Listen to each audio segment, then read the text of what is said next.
Hello， 大家好，我是塔塔。今天利用冰箱一些剩下来的食材，简单的做一道非常好喝的三菇豚汁味噌汤。建议菇不要清洗，直接烹调就可以了，因为菇就像是海绵一样，碰到水就会大量的吸收水分，流失掉菇原本的味道。五菇很容易松散，不要剥得太小朵。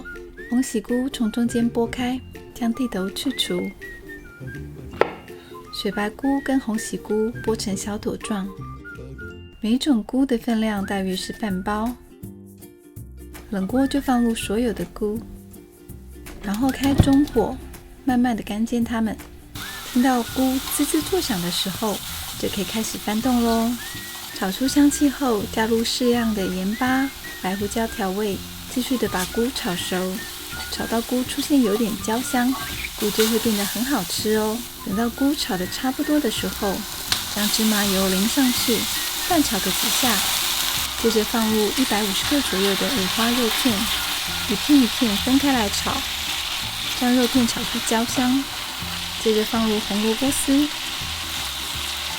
炒到红萝卜软化，